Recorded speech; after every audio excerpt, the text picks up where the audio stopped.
Hello, ഇന്നത്തെ ദിവസം നമ്മൾ ഡെൻമാർക്കിൽ നിന്ന് എന്തൊക്കെയാണ് ഫുഡ് കഴിച്ചതെന്ന് നോക്കാം. ഫസ്റ്റ് ഈ കോഫിയിൽ നിന്നാണ് സ്റ്റാർട്ട് ചെയ്തത്. ശേഷം ഈ കാണുന്ന സാധനങ്ങളൊക്കെയാണ് ഓർഡർ ചെയ്തത്. ഒരു ഓംലെറ്റ്, ഒരു പീസ് ബ്രെഡ്, ഒരു ബൗളിൽ യോഗട്ട് വിത്ത് കുറച്ച് ഓട്സ്, ബെറീസ്, പിന്നെ ഫ്രൂട്ട്സ്, അങ്ങനത്തെ കുറച്ച് ഐറ്റംസ്. എല്ലാം നല്ല ടേസ്റ്റ് ഉണ്ടായിരുന്നു. അത്യാവശ്യം നല്ല വയറ് നിറയുകയും ചെയ്യുമായിരുന്നു കേട്ടോ.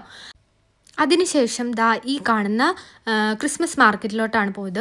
അവിടുന്ന് ഈ ഒരു പൊട്ടറ്റോയുടെ ഒരു സാധനവും പിന്നെ ഈ ഒരു ഡോണറ്റുമാണ് കഴിച്ചത്. ക്യാരമൽ വിത്ത് കോക്കനട്ടിൻ്റെ ഒരു ഫ്ലേവർ വരുന്ന ഡോണറ്റാണ് കഴിച്ചത്. പിന്നെയും കുറച്ച് ദൂരം ഈ സ്ട്രീറ്റിലെ കാഴ്ചകളൊക്കെ കണ്ട് നടന്നതിന് ശേഷം ഈ ഒരു ബ്രെഡ് ടോസ്റ്റാണ് കഴിച്ചത്. അത് നല്ല ടേസ്റ്റായിരുന്നു. എനിക്ക് ഇത്തിരി ഉള്ളായിരുന്നെങ്കിൽ ടേസ്റ്റ് ഉണ്ടായിരുന്നു. അതിനുശേഷം ഇവിടുത്തെ ഒരു ഫേമസ് ആയിട്ടുള്ള ഒരു പാർക്കിൽ നിന്ന് ഈ പറയുന്ന പാൻ കേക്ക് വിത്ത് ഐസ്ക്രീമും ഒരു കോഫിയാണ് കുടിച്ചത്. കോഫിയല്ല, ഹോട്ട് ചോക്ലേറ്റ്. അതിനുശേഷം എനിക്ക് എന്തൊക്കെ ഉണ്ടെങ്കിലും ഒരു നേരമെങ്കിലും അരിയാഹാരം കിട്ടണം. പിന്നെ ഒരു ഇന്ത്യൻ സ്റ്റോറിൽ പോയിട്ട് ഒരു ദോശയും ബിരിയാണി